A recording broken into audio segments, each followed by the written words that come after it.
Sony has done it again and made one atrocious movie. I really don't understand why they keep doing this. I feel like they could easily write a good movie if they just gave the fans what they want, but instead we have another Morbius situation where Madam Web is somehow worse than Morbius. And I don't know how that's possible because Morbius was pretty atrocious in its own, especially when its marketing was so heavily focused on Spider-Man to not even have Spider-Man appear in it, and having the post-credit scene ruin all the continuity that they set up with No Way Home. But enough about that, let's talk about Madam Web and what happened during this movie and why it's so bad. Because first of all, I really do not understand what Dakota Johnson was doing in this movie. Her acting was so flat, she sounded so emotionless, and it just felt like her character was so awkward while trying to be funny and comedic at times. There were just so many awkward moments with the acting. I really felt bad for Adam Scott and Emma Roberts. They felt like they were just wasted in this movie. Also, what was the point of having Madam Web, Julia Carpenter, Maddie Franklin, and Anya Corazon all in the same movie while Peter Parker is not even born yet? Like, it doesn't make any sense. Like, okay, maybe for Madam Web so that she's younger, she's not her old lady self yet,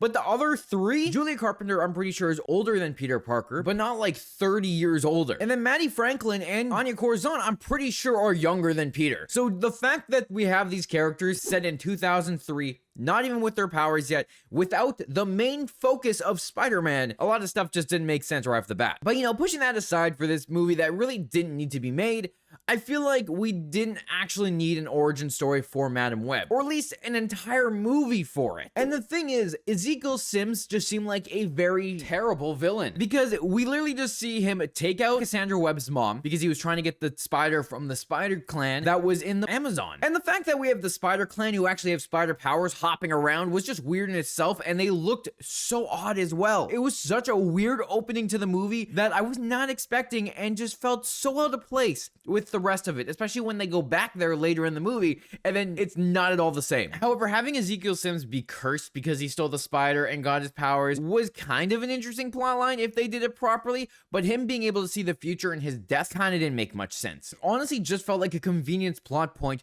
so that he would go after the girls and try to kill them. Like, that was the whole point of it, was to go after these characters because they were going to end his life in the future. Speaking of that, that was the one of two times we got these characters in their suits for this movie. They put it in the trailer to hype us up for, oh, we're gonna get these new spider people, they're gonna have spider powers, to literally none of them having it. Maddie Franklin, Julia Carpenter, and Anya Corazon all had their comic book accurate costumes, which kind of looked good, but they were all from future sight. That was it. We only saw them in the future wearing it. We never actually got them wearing it in present day, and the action in this was also very lackluster. You don't always need action in the movie, but I feel like for a superhero movie, it definitely needed a little bit more action with superhero fighting. And I get it, it's an origin movie, but an origin movie I don't think we needed, especially because the first 40 minutes of the movie was just Cassandra trying to figure out her future sight and being confused and scared of it, and then we finally got her just running into the kids, and then just the way they had Ezekiel figure out who they are made no sense. Oh, I kind of pieced it together in my dream, this is what they look like, and it's an exact image of what his dream was, and then on top of it, them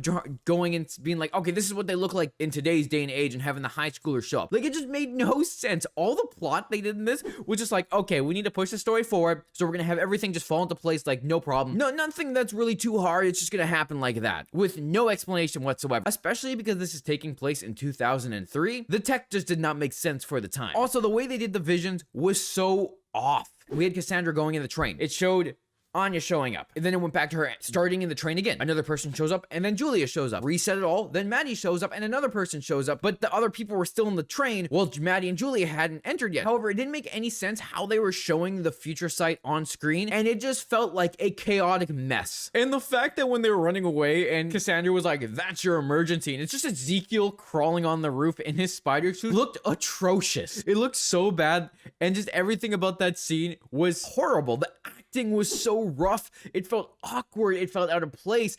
And then after they escaped, Julia's turning around and kind of being like, he's like a spider person. Like, why can't you say Spider-Man? Is there literally something that they can't say Spider-Man? And especially because Sony's making these movies, is Marvel like, you can't say Spider-Man. That's not allowed. But you can say everything close to Spider-Man, just not Spider-Man. It's just so annoying to watch these Spider-Man characters have their own movies without Spider-Man. However, near the end, when they get to that big climactic fight of the movie, they did a lot of things where it's just like, okay, these characters would be dead now, but they somehow lived. Like the fact that Ezekiel grabs Maddie Franklin and just chucks her, and she grabs onto the steel beam, just holds on to it like no problem. Not like he has enhanced strength and would have just chucked her and she would have slipped and just fell to her death. Nah. But somehow this high schooler survived. However, when Cassandra picked up the medal and used it as a shield, I was like, oh look, it's Captain Web. This movie was laughable of how bad it was. Sony continues to fail and fail again, making these Spider-Man movies without Spider-Man. I just don't understand how they can make Spider-Verse and then come out with this. And then the final ending to the movie with another thing that just felt so off. When the nurse comes in and asks if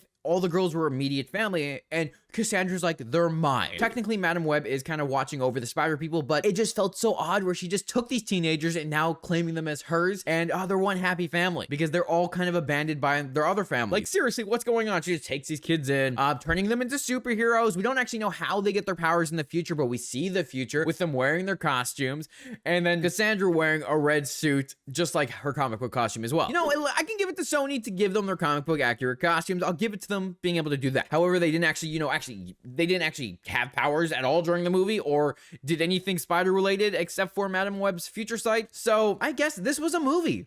It was something someone watched this and said, we're going to release this onto the big screens and it's going to make some money. And I can't believe I went to go see it and wasted 2 hours. But hey, that's my fault. I cannot believe Sony came out with this movie. I didn't have high hopes from it from the very start. Ezekiel Sim's spider suit looks horrendous. Having Ben and Mary Parker in this also just felt out of place because the whole idea when the movie first came out is people thought this was going to be Madam Web trying to protect a young Peter Parker from being killed so he couldn't become Spider-Man. But that wasn't the case at all. They were actually just after the other girls because they were going to become spider people and Ezekiel Sims was going to die at their hands. Such a weird movie. I don't understand why they made this. And I am shitting on this movie a little bit. I feel bad for all the people that worked on it who thought like, oh yeah, this is going to be a good movie. And I really do wonder how much involvement Sony had to kind of change stuff the way they wanted to change it to make their cinematic universe. It just felt like they weren't allowed to touch anything Spider-Man related. They could use stuff from the mythos, but they had to be very careful what they use. And then on top of it, they put it in 2003, so it wasn't near anything in present timeline so that they could do whatever they wanted with it. It just felt out of place, and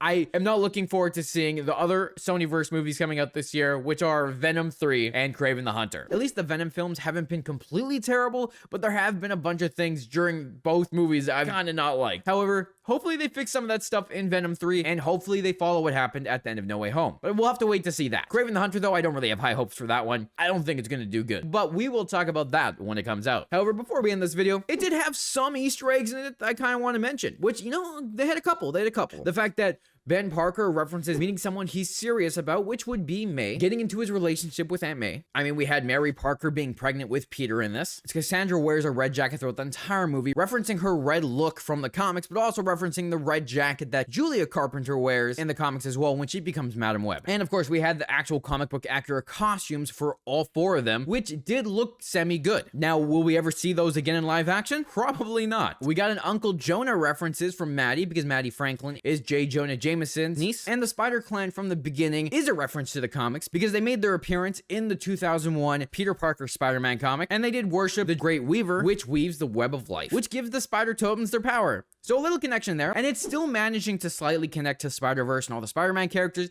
It's just not doing a very good job about it. But with that, have you seen Madam Web yet, and what did you think of that movie? Let me know your thoughts in the comments down below. I hope you enjoyed this little rant on Sony making another Spider-Man movie without Spider-Man. If you want to see more of my Marvel and DC breakdowns, make sure to hit the like and the subscribe button to stay up to date with all of those, but not roasting them as much as this one. Thanks for watching, and I'll talk to you later when we watch more Marvel and DC.